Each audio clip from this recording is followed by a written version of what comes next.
là người thân thương của cô dâu trong buổi trưa ngày nay cùng bước về với trung tâm sân khấu hạnh phúc của cặp đôi nương trong buổi trưa ngày nay.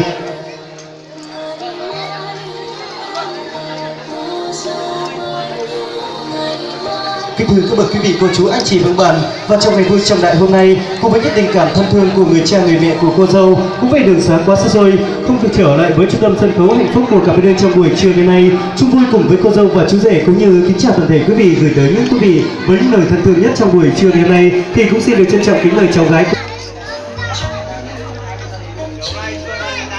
Kính thưa các bậc quý vị, cô chú, anh chị và các bạn trân trọng và kính mến, và hiện diện trên sân khấu đang là đại gia đình hạnh phúc. Chúng tôi xin được gửi tới tất cả các bậc quý vị, cô chú, anh chị và các bạn lời kính chúc sức khỏe thành đạt, lời chào mừng thân trọng và thân ái nhất gửi tới tất cả quý vị, và quý vị hãy dành một tràng tay thật dài và thật to để cùng chúc mừng quý vị ơi. Vâng, xin được chân thành cảm ơn với những tràng vỗ tay của các bậc quý vị, cô chú, anh chị và các bạn rất nhiều. Kính thưa các bậc quý vị, cô chú, anh chị và các bạn trân trọng và kính mến, thật đúng là công cha thì như núi Thái Sơn, nghĩa mẹ như nước trong nguồn chảy ra. Đừng quên châu đó đi thì cái trang tôi sao tôi trong thời tôi chúng là tôi tháng cả đâu tôi mình nhiều mà tôi xíu trong tôi đó.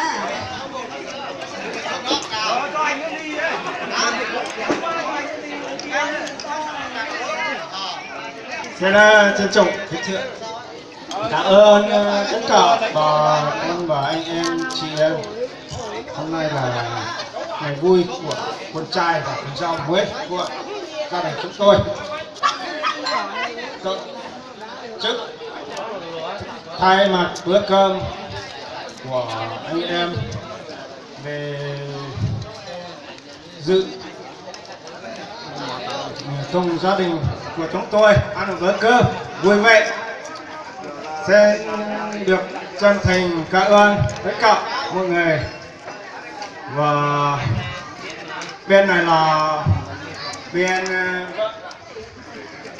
là trai. Xin cảm ơn tất cả mọi người. Từ từ mà uống và ăn cho nó no, uống cho nó say. Nếu mà say quá có không về, nếu mà không say cũng không về. Xin trân trọng cảm ơn tất cả mọi người.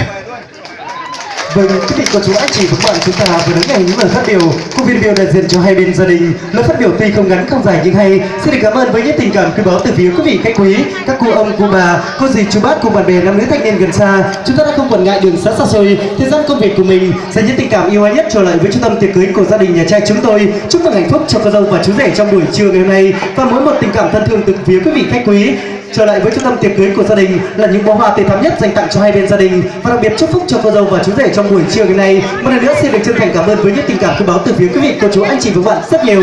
Kính thưa quý vị cô chú anh chị và các bạn, và trong ngày vui hạnh phúc tuyệt vời của cô dâu và chú rể trong buổi trưa ngày hôm nay, họ sẽ cùng ngọt sẻ bùi với những tình cảm thân thương của mình qua cặp bánh gato. Và xin mời đơn hương chúng ta cùng tiến lên phía trước thực hiện nghi thức cắt bánh gato trong buổi trưa ngày nay.